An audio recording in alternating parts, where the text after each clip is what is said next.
Hey folks, we have another laptop video. For those of you who have seen the video I did on that Dell Latitude E6420 I bought for a customer, and the Lenovo T420 that I bought, I forget how long ago. I think it was sometime last year, or earlier this year. I can't quite remember. Either way, this is another machine based on the same platform as the two previous ones I mentioned, the T420 and the Dell Latitude E6420. This is yet another business class laptop that's based on the Core i5-2520M. Some of these have the 2540M, just like the other machines. But this is yet another version of the same hardware, basically, except it's in a different package. This is the HP version. There are a few versions of this that are business class that I know of. There's the Dell Latitude E6420. There's the ThinkPad T420, obviously. There's this HP Elitebook. I can't quite remember the model number at the moment. Let me open it and remember it. It is the Elitebook 8460p. And there's also a Toshiba Tecra version of this hardware somewhere. Although you don't see that one quite as often. You see the HPs, the Dells, and the Lenovo's a lot more. But the Toshiba Tecra ones are around. You just have to dig for them a little bit. And all three and pretty much all the other manufacturers do it better than Toshiba does. So you're better off getting like one of these HPs or a Dell or a Lenovo. But anyway, my point was this is the same hardware platform. So you can see yet another version of the same thing, only with HP's twist on it, plus different graphics. So this is the HP Elitebook 8460p. I believe. Yes, the 8460p. Very snazzy looking machine. The design of it reminds me a lot of the first generation MacBook Pros and PowerBooks from 10 years ago. It has that nice latch in the front, except this one protrudes. And I think this feels a lot more solid than those ever did, actually. Mostly because this is business class, and back then those weren't quite as business class as they are now.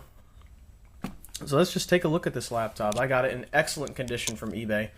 A guy had like 5 of these in California, and the picture on eBay had like a nice dent and a scratch, but I must have got one of the good ones. This one is in really good shape. So it's immaculate, practically. Maybe like there's a scratch. There's a few scratches here and there, but otherwise it's pretty immaculate. Now this is a laptop that I think is just a beautiful design. If HP and Compaq hadn't merged together, this would be a Compaq machine, probably. So let's start with the left side. You got your power. You have 4-pin FireWire, which is really nice. Super speed USB. I'm guessing that's USB 3.0. I don't really know. It might just be USB with extra power. I don't know. It might be 3.0. I have no idea. There's an SD card slot below that. There's an express card 5/4 slot, optical drive. On the front, there's very tiny LEDs. Look at that. They're really small. You got some speaker grills and stuff on the front. You have this blanking plate here. I don't know what that would have been for. No idea. Let's try this side here. This is a pretty hefty laptop, actually. Smart card slot on the bottom there. Audio ports. eSATA. USB with powered USB. That's what that is. That's powered USB. That's it. Oh, let me correct myself. That's an eSATA plus USB connector, so it can be used for either one. You got full-size display port, and of course a big vent for the CPU and the GPU. Kensington lock, which looks like it's been used, judging by those little scratches there. Alright. And on the back you have this. Wow, this one actually has the modem in it. You have a 56K modem, VGA without the screws, which is a bit in my opinion. And you have Ethernet. So it reminds me a little bit of Dell, how they put some ports on the back, but not all of them. But they don't put as many on the back, which is nice. They put ports on the back that make sense, which would be your communications and monitor stuff. So that's pretty nice. It's a beautiful. This is a beautifully designed laptop. I should show. Let me open it and show you. The seller actually included a Windows reinstallation DVD for me, so that's nice of the guy. Thanks, man. Here's the laptop open. This thing is gorgeous looking. It looks a lot like a MacBook Pro. It really does. But not in a way that's tacky. This actually has some flair to it. It looks really nice. It actually it goes as far as to have a glass trackpad with really nice feeling buttons. Same with the track point. It has really good buttons on that too. It has a track point. I really like that. That is my input device of choice on laptops because I'm very fast with these as opposed to with trackpads. So what else we got here? It has just a really nice brushed aluminum finish. It has Elitebook etched right in the metal there. Just really nice brushed metal design here. I really like it. Core i5 sticker, a Windows 7 sticker. You got a fingerprint reader. That's probably no better than the ones on ThinkPads that I've used. I don't know. I don't use fingerprint readers when I log into my computer. I just think that's annoying. And here's the keyboard, which does feel very nice for a laptop keyboard. It's chiclet style, but the buttons don't feel like completely useless. It actually feels really nice to type on.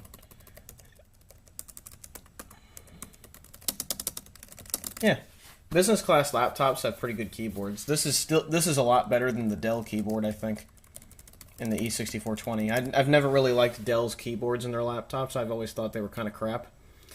And this is kind of proving my taste right. This HP keyboard feels very nice.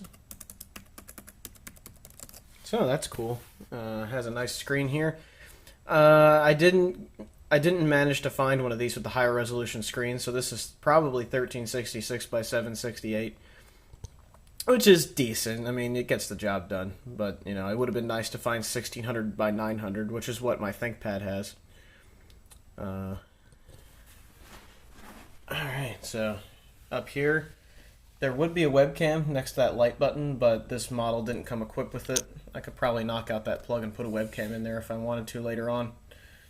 It has HP's version of the ThinkLight on ThinkPads. It has this little thing. You push it in, and the little thing knocks out here, and an LED points down towards the keyboard. So they basically copied IBM's design for their ThinkPads and Lenovo's now ThinkPads. I like that, though. I like that it's there. That's very nice. What else do we got? There's a dedicated mute button for the sound, which is really nice. Which is really nice if you need to quiet your computer down real quick. Like if you go in the library and you accidentally play a YouTube video really loud, boink, done. Otherwise, sound is controlled with the keyboard using function keys up here. So there you have it. Yay, Facebook. Anyway, yeah. The computer. It's in very nice shape. All I really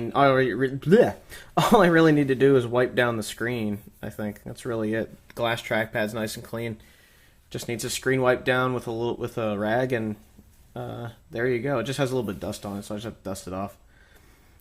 But other than that, it looks great. It came with the power adapter. It came with the official HP one too, not some aftermarket one with no protection circuitry whatsoever or filtering or any of that. This is a real HP adapter, so that's good news.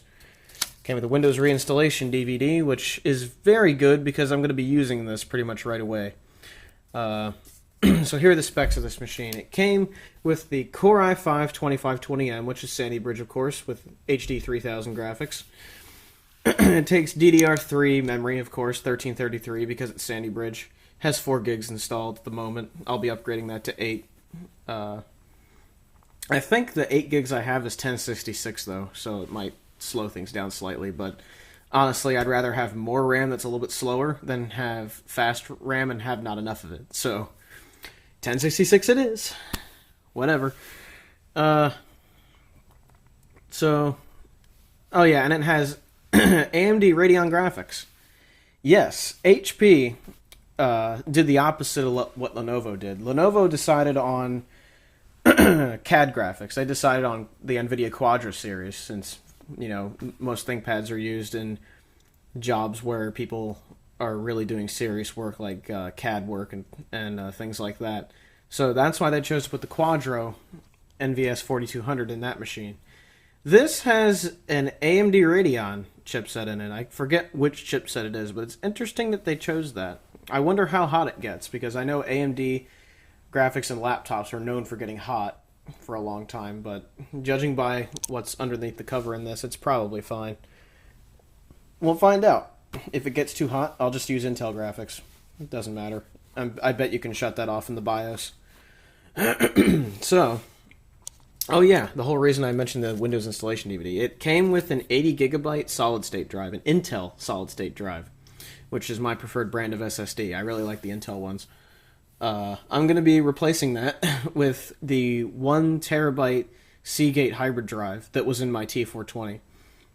My Lenovo T420 is now a Linux machine, so I put a 128 gig solid-state drive in that machine, so I can move that Seagate drive into this machine and get a bunch of space back, since I prefer to use Windows when dealing with AMD chips, or AMD GPUs, rather. So that should be very nice. I think this will make a really good workhorse machine. It's a good upgrade from the ThinkPad X201. That's what this is replacing. That was my workhorse machine before. But I need a workhorse machine that has a little bit better graphics capability, and this one definitely fit the bill. It was the cheapest. It was the cheapest machine around the Sandy Bridge platform I could find that still wasn't complete garbage or destroyed or anything like that. So it's in really good shape, and it looks like it's up to the job. So there you have it. But out of curiosity, I'd like to boot this up just to see what they did to the OS. And to look in the BIOS and stuff. How do I get to the system information? BIOS setup. F10. Wow. This is a fancy BIOS. Drive lock, anti-theft. Alright, built-in device options. So let's see what you can do. LAN switching, Wake on LAN. You can shut individual stuff off like the microphone, the modem, power monitor circuitry. You can shut the fingerprint reader off. The notebook upgrade bay, whatever that is. Boot options. Fast boot. UEFI. This thing actually supports UEFI. Very nice. I'm going to turn UEFI on when I reinstall Windows, actually, so that should be good. Hopefully that disk supports UEFI. If not, I have my own OEM disks I can use. Yeah, UEFI would be ideal, since that's what Windows 8 and 10 use, which will inevitably be on this computer at some point. System information. Alright. BIOS date is from, wow, this year. 2520M, 2.5 gig, 4 gigs of RAM. Device configurations. Alright, USB legacy support. You can... Parallel port mode. What? The dock must have... the dock for this machine must have a parallel port built in. Fan always on while on AC power. Max SATA speed is 6 gigs. You can actually change it from 3 to 6 gigs if your drive is picky. SATA device mode, RAID. That is unusual. That's very unusual. I wonder why you would want RAID in a laptop. I'm not even gonna... Yeah. I'm going to turn virtualization technology on because I will definitely be using it on this computer. You can turn hyperthreading on and off. You can turn the multi-core functionality on and off. Numlock on at boot. You can set... This BIOS has a lot of options in it. I really like this. Very nice machine. port options, AMT options. Alright, let's save this.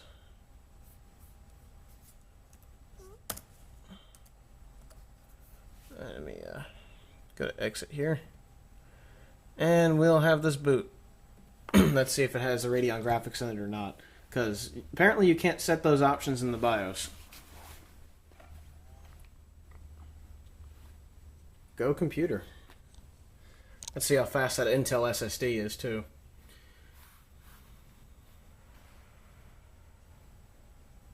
It's pretty quick.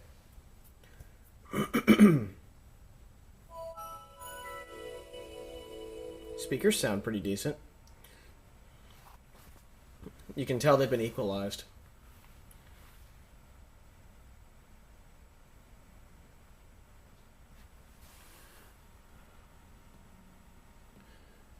Has Office Starter 2010 on it. That's weird. Yeah, it has Office Starter on it.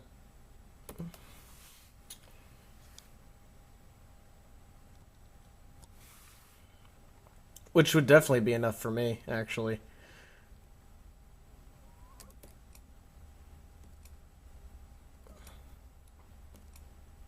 Yeah, he did this all himself. What a guy. So, it starts up pretty well. Let's see what we got for utilities. Synaptics playing device. Is there AMD in this machine at all?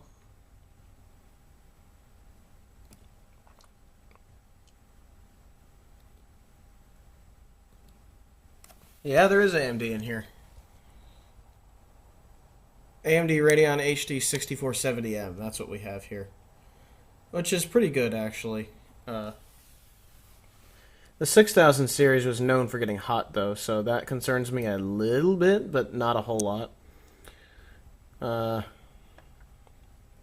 it seems to work just fine. So what I'm going to do is I'm going to clone the 80 gig SSD to my 1 terabyte hybrid drive and grow the partition out, and there you have it. It'll be good to go.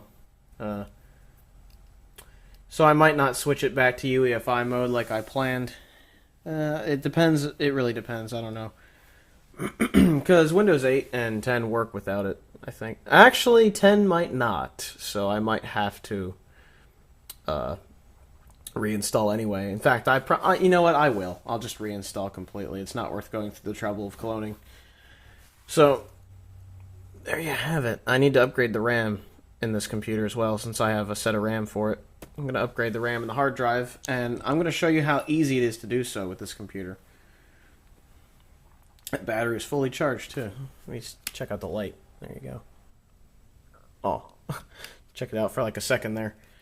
So let's turn this over and open this bad boy up. Now, one of the easiest ways to do that, well, first let's take the battery out. And it's stupidly easy on this computer. I really like this design. You pull this back, and this just comes off. Access to everything. Right there. Done. I wish more machines were like that. This is the beauty of business class. There's your CPU and GPU heatsink right here. Still a bit toasty. There's the SSD right here. There's some kind of card. Might be Bluetooth or something. Wi-Fi card is here. Looks like it's wireless N since it has 3 antennas. Like early wireless N too. It's weird to have 3 antennas right there. And here's the RAM. So let's take the RAM out and see what we have in here. It looks like it's the stock RAM that came with the machine back in the day. It's just some 4 gig Nanya sticks. There you go. So let me go get my other set of RAM and we'll stick it in here, and there you have it. Alright, here we have it. It's a mixed set of sticks here. It's a Kingston 4 gig and a Samsung 4 gig. Both are 1066. So Yeah, they're probably slower than the stock RAM sticks. These, I think, are 1333. Yeah, I think they're 1333. So this might slow things down slightly, but not enough to where I'm going to really care. So stick the RAM in there and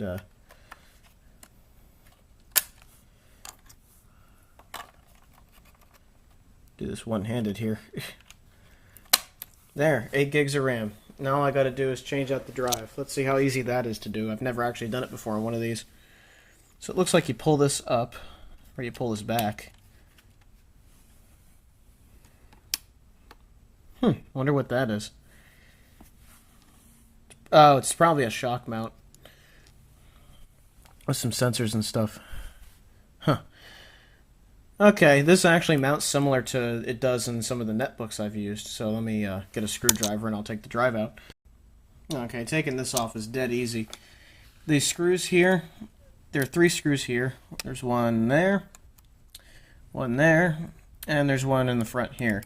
These are mounted on springs, so you just loosen them until there's just the spring tension holding them there. The screws do not come out.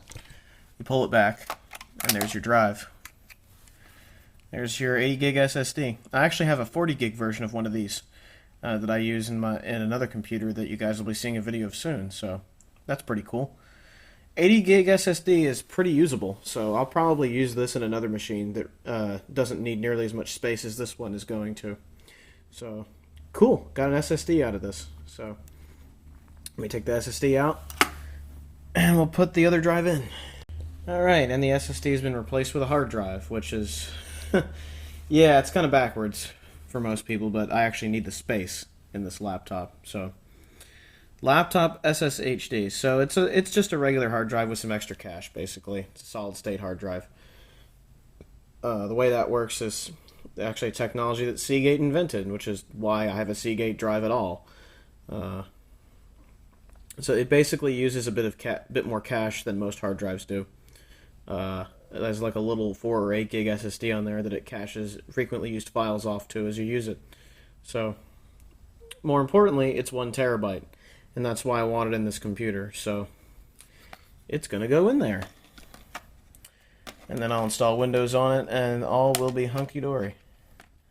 Let me get the thing back in there. This is actually difficult to do with one hand. Let me figure this out. Alright, we have the drive in there, so just screw it back down, and everything should be all good. So...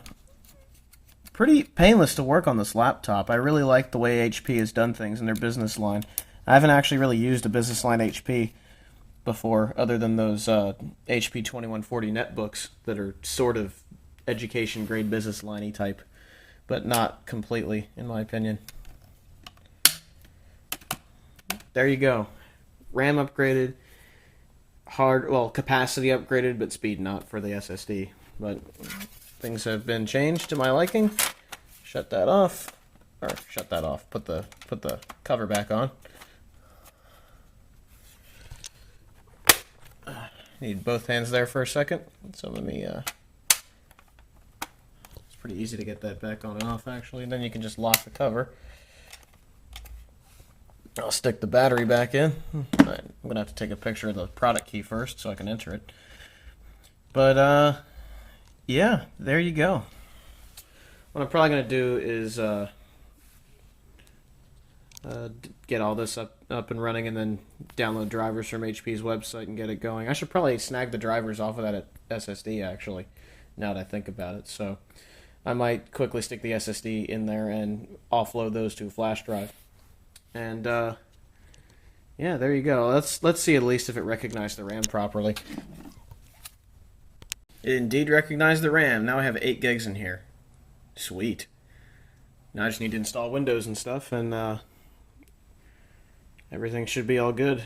Then I should be able to give a more detailed review of it once I use it a little bit. So we'll stop here for now. I'll mess with this machine for a little while, and then I'll come back and tell you what I think. So far, I'm pretty impressed. I like this machine a lot so far. This and the T420 are my 2 favorite computers of all time so far, as far as these business class laptops go. So I'll get back to you when I have more things to tell you. Okay, so I got Windows 7 installed on this HP Elitebook, and it's pretty zippy, I gotta say. It doesn't work the way I thought it did. I thought, like the T420, you could actually turn the AMD graphics on and off. It appears that on this, you're pretty much stuck with the AMD graphics, which is fine. I mean, the Radeon graphics are fine, and they actually don't get too hot, surprisingly. I installed Open Hardware Monitor, and it was telling me that when I had Second Life open, that it was at about maybe 65 degrees. So it doesn't actually get that hot. I guess the cooling is either adequate or the chip isn't as hot as the desktop 6000 series AMD cards, because those get toasty. The BIOS seems to have every option under the sun but the ability to control what graphics you use, so that's a bit weird. But that's fine. This laptop is super high quality. I'm pretty pleased with it so far. I like it better than the E6420, but I'd say it's kind of more on par with the T420, except for one thing. Notice a little button there that's not in between the track point, right and left click. There is no scroll button. If there was a scroll button, it would be perfect, but other than that, yeah. I tried Second Life, and the graphics are very good, actually, and Second Life is not optimized for AMD cards at all, and it ran with very good frame rates. So the card in this should be pretty adequate, not for anything heavy, but for video rendering or you know, some light gaming on the side, maybe some War Thunder and some World of Tanks or something like I usually do. It'll run that just fine. So that's pretty cool. Battery life I have not tested, but it has the 9-cell battery, so I assume it's pretty good for what it is. And keep in mind that it also has the AMD graphics, so that'll take away some of the battery life. Overall, this is an excellent laptop. It's definitely on par with the ThinkPad T420 and the Dell Latitude E6420. Excellent machine. HP can still make a really nice computer. You just don't go to Walmart. Instead, get an Elitebook or a ProBook. The Elitebooks, I think, are a little bit nicer than that, but yeah. There you have it. Overall, I'm very impressed with this laptop. It'll be getting Windows 10 once that comes out. I plan to basically... I've activated Windows 7 on this, and I plan to just kind of let it sit for a couple months until 10 comes out, and then I'll install all my programs and use this thing a lot more. So, there you have it. Those are the plans for the machine, and overall, I'm very impressed. This is a very nice machine to have. It's definitely worthy of being in the trifecta of awesome Sandy Bridge laptops. So... there you have it, folks. That is the Elitebook 8460p. Not the most detailed review in the world, but it's one of those many Sandy Bridge machines that just are rock stars when it comes to laptops. So, very high quality, has a very good feel. It feels a lot more premium than the Dell does, in my opinion. It even feels a little more premium than the ThinkPad in some ways, but at the same time, the ThinkPad has more features that I prefer, so the ThinkPad is still my favorite. But this is definitely my second favorite of those laptops. Anyhow, that's enough of me rambling on. I like these. I would definitely recommend them if you're looking for Sandy Bridge laptops. These are actually pretty cheap on eBay at the moment compared to a lot of the others. So, they're pretty nice. I like these a lot. So, that's all for this video. And have a good one, everybody. Ciao.